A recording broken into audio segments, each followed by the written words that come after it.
सपने वो नहीं हैं जिसे हम सोते वक्त देखते हैं, बल्कि सपने वो हैं जो हमें सोने ना दें।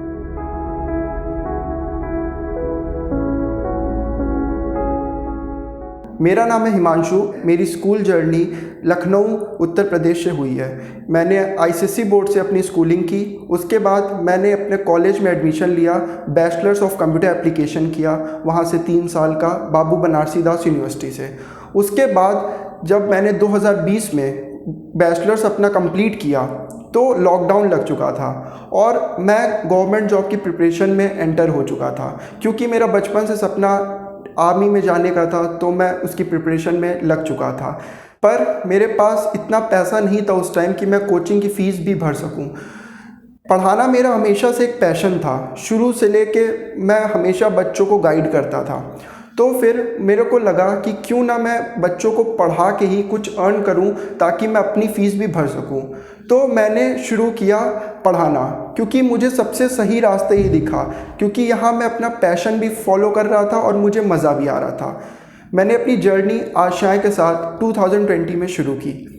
साथ ही साथ मैं अपनी प्रिपरेशन भी कंटिन्यू कर रहा था। मेहनत तो बहुत थी, डबल मेहनत करनी पड़ी थी, खुद की भी पढ़ाई, साथ में बच्चों को पढ़ाना और साथ में कॉलेज भी करना, क्योंकि मैंने उसी साल मास्टर्स में एडमिशन भी ले लिया था। तो बहुत ज़्यादा मेरे लिए हैक्टिक हो रहा था, क्योंकि इतनी सारी चीज़ें मैनेज करना मेरे लिए थोड़ा सा मुश्किल हो रहा था। पर मैंने कभी हार नहीं मानी। मैंने हमेशा यही सोचा कि यार आज मेहनत करूँगा तो कल अच्छा रिज़ल्ट मिलेगा। इसी मोटिवेशन के साथ मैं आगे बढ़ता रहा। और 2021 में जब सेकेंड लॉकडाउन आया, उस टाइम मेरी प्रिपरेशन इतनी अच्छी हो चुकी थी कि मैं कोई भी एग्ज़ाम इजीली क्रैक कर पा रहा था। आप लोगों को मैं बताना चाहूँगा कि मैंने 12 से भी ज़्यादा गवर्नमेंट एग्ज़ाम क्लियर किया है। उसके बाद मैंने अपने मास्टर्स को इसी साल कंप्लीट भी किया। पैरेलली अपनी मास्टर्स की पढ़ाई, साथ में गवर्नमेंट जॉब की पढ़ाई और साथ में टीचिंग। मज़ा तो बहुत आ रहा था, पर मुश्किलें भी बढ़ रही थी। पर मैं एक चीज़ से तो फ्री हो गया था कि अब मुझे फाइनेंशियली कोई प्रॉब्लम नहीं थी, तो मैं फ्री होकर पढ़ाई कर पा रहा था और मेरे पेरेंट्स भी मुझे फुल सपोर्ट कर रहे थे। तो बीच में मुझे बहुत सारे चैलेंजेस भी फेस करने पड़े, क्योंकि मेरी तबीयत ख़राब हो गई और मैं 1 महीने तक बिस्तर पे ही रहा। उस टाइम भी आशय ने मेरा साथ नहीं छोड़ा और उन्होंने फिर से मुझे दोबारा से मोटिवेट किया और नए ट्यूशन्स को, नए बच्चों को गाइड करने का मौका दिया और मैं दोबारा से नए बच्चों को गाइड कर पाया। आज जो बच्चे मेरे से पढ़े हैं उन्होंने हमेशा मेरे को एक ही बात बोली कि sir you are the best. मैं अपनी तारीफ़ नहीं कर रहा, मैं उन बच्चों के आपको वर्ड्स बता रहा हूँ। अभी फ़िलहाल मैं as a software engineer in Tata Consultancy Services में मेरा प्लेसमेंट हो गया।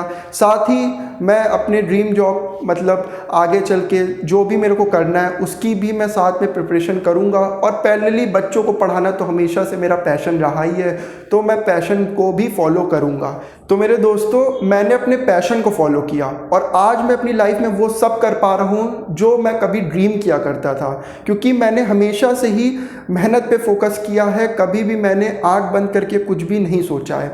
आप भी अगर मेहनत करेंगे, ज़िंदगी में अगर आगे बढ़ना है, तो आप एक चीज़ याद रखिए कि मेहनत बहुत ज़रूरी है और हर एक मंजिल पर आपको फेलियर्स भी देखने को मिलेंगे, तो कभी उससे डीमोटिवेट ना होइएगा। हमेशा से मेहनत को आगे रखिए, मोटिवेशन बढ़ा के रखिए, ज़िंदगी में आप हमेशा सफल ही होंगे। और थैंक यू आशय को, क्योंकि उन्होंने मुझे उस टाइम पे सपोर्ट किया जब मेरे पास फाइनेंशियल सपोर्ट नहीं था, जब मेरे पास स्टूडेंट नहीं थे और जब मेरे पास कोई रास्ता नहीं था। और आप सब पेरेंट्स और आप सब स्टूडेंट्स से यही कहना चाहूँगा कि एक बार आशय के टीचर्स को भी मौका दे के देखिए। यहाँ पे सब बेस्ट और one of the best teachers ही आपको मिलेंगे जो आपके बच्चे को कुछ सिखा पाएंगे। सो इसी बात के साथ मैं कहना चाहूँगा thank you so much for this wonderful opportunity. Bye bye, take care and see you on my YouTube channel.